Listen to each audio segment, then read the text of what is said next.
Prieš paskutinėsias Eurolygos sezono rungtynes žadėję žaisti dėl garbės Kauno Žalgirio krepšininkai savo pažado neištesėjo. Dažniausiai vijasi varžovus po 40 minučių kovos, žalgiriečiai 71-77 buvo priversti pripažinti be dviejų pagrindinių žaidėjų į Kauną atvykusio Cantu Bennett klubo pranašumą. Kaip ir viso sezono metu kauniečiai puolime žaidė be minties, gynyboje nespėjo, o esant laisvi ir nepataikė. Ir dar, kauniečius nužudė duetas iš Gruzijos. 32 taškus ir 35 naudingumo balus surinkęs Manucharas Markošvilis ir 16 taškų įmetęs bei 8 kamuolius atkovojęs Georgis Šermadinis. Tai reiškia 6 iš eilės pralaimėjimus top 16 turnyre. During this phase in top 8, but we never... Žmonėms, kurie atvyko mūsų palaikyti, mes nedavėme to, ko jie nusipelnė. Visose top 16 rungtynėse kovojome, tačiau paskutinėmis minutėmis nesugebėdavome laimėti. Kodėl taip yra? Aš nežinau. Turime prisiminti gruodžio ar sausio mėnesius. Tada mes gerai žaidėme tiek namuose, tiek išvykose, demonstravome charakterį. Dabar mums viso to užtenka tik 35 minutėms. 0-6 Eurolygos top 16 etape atrodo nemaloniai. Jei aš būčiau Žalgirio gerbėjas, neteičiau mūsų palaikyti. Tačiau visi šitie žmonės, kurie renkasi į areną, labai myli šį klubą.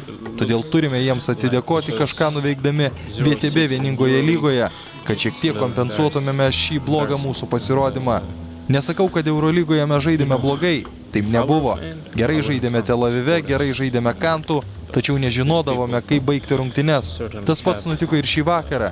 38 minutės kovojome taškas į tašką, tačiau paskutinės 2 minutės pametėme galvą, nežinojome, ką daryti ir pralaimėjome. Sveikinu Kanto ekipą, kuri tapo dideliu top 16 etapo netikėtumu, tačiau turime žiūrėti savęs, taisyti klaidas, atnaujinti savo mintis. Mūsų dar laukia LKL čempionatas, kur susitiksime su labai stipriu oponentu, taip pat VTB vieningoji lyga. Turime parodyti, ką galime geriausio. Šiuose varžybos turėjom realias galimybės laimėti, sakyčiau, didžiulės. Atrodo, vis kažko pritrūkdavo tų smulkių dalykų ir čia esam patys kalti. Ar tai galima kaip psichologija? Galbūt. Net dabar taip sunku pasakyti, kas čia yra tiesiog.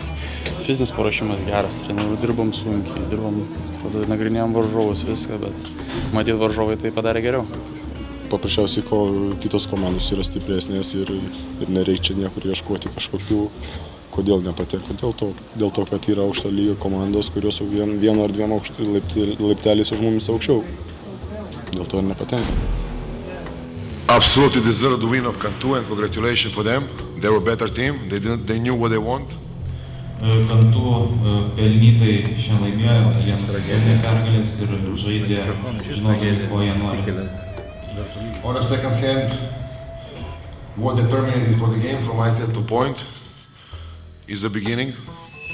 Kita vertus, kas lėmė rungtynių visą eigą, tai buvo rungtynių pradžia. Without a reason, we played offensively out of deal. Be jokios priežasties puolime žaidėme neapgalvotai. And defensively, I can say without big interest. O gynyboje tiesiog be susidomėjimo. Paskutinį kartą Žalgiris tarp 8 stipriausių komandų žaidė 1999 metais, kai vėliau iškovojo Eurolygos taurę. Per pastaruosius 13 metų žalgiriečiai į top 16 etapą pateko 7 kartus, per juos iškovojo 7 pergalės ir patyrė 35 pralaimėjimus. Paskutinė pergalė išvykoje 16 stadijoje buvo pasiekta 2004 metų kovą. Aurimas Budraitis, Vytautas Juknys, Sport 1 žinios + Kaunas.